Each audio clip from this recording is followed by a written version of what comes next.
ආයුබෝවන් ඔයාලව මගේ channel එකට ආදරයෙන් පිළිගන්නවා. මගේ channel එක subscribe කරලා තියාගන්න කියලා ආදරයෙන් මතක් කරනවා.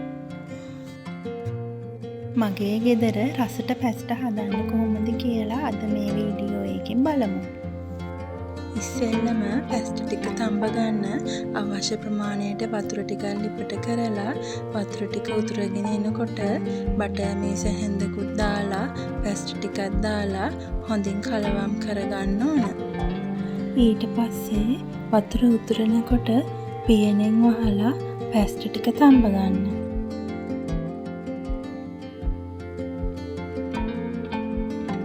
විටින් විට පැස්ට කෑල්ලක් අරගෙන බලන්න පැස්ට ටික තැම්බිලාද කියලා. පැස්ට ටික තැම්බුණාට පස්සේ වතුර ටික පෙරා ගන්න.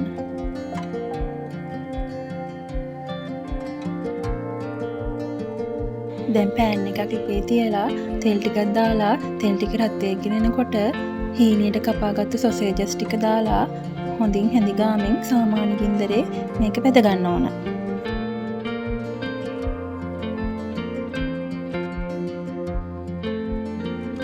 සොසේජස් ටික රන්වන් පාට වෙනකම් බෙදුනට පස්සේ වෙන භාජනයකට අයින් කරගන්න ඕන.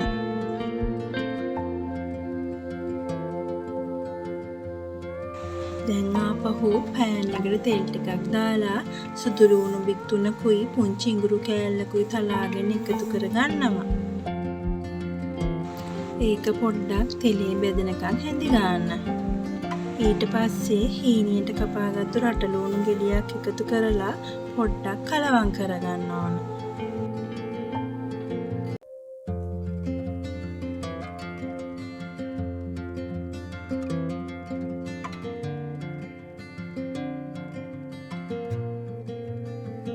ග්‍රේට් කරගත්තු කැරට් ටිකත් එකතු කරලා ලුණුත් මේසෙ හැන්දක් විතර එකතු කරලා කැරට් ටික පොඩ්ඩක් මැල වෙනකම් කලවම් කරගන්න.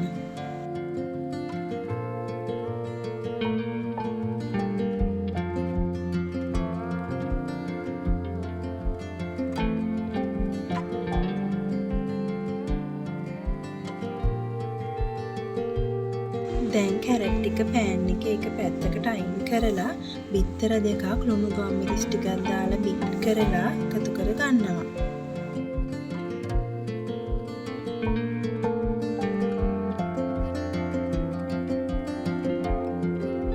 බිත්තර ටික මේ වගේ හැඳි ගාමින් කෑලි වලට කඩාගෙන කැරට් ටිකත් එක්ක කලවම් කරගන්න ඕන.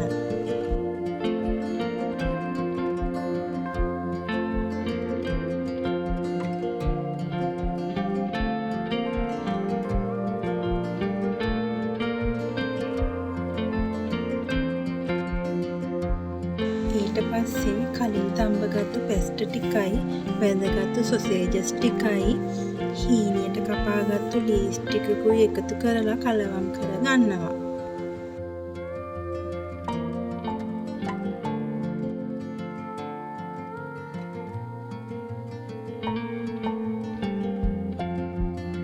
සැරට කන්න කැමති නම් මේ වෙලාවේ ගම්මිරිස් ටිකකුත් එකතු කරගන්න.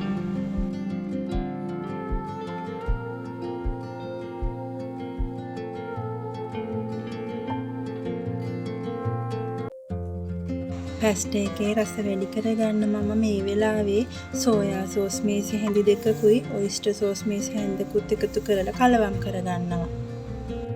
ඔයාලා සෝස් වර්ග කන්න අකමැති නම් ගෙදර හදාගත්තු තක්කාලි සෝස් ටිකක් එක්ක හරි චිලි පේස්ට් ටිකක් එක්ක හරි මේක කෑමට ගන්න පුළුවන්.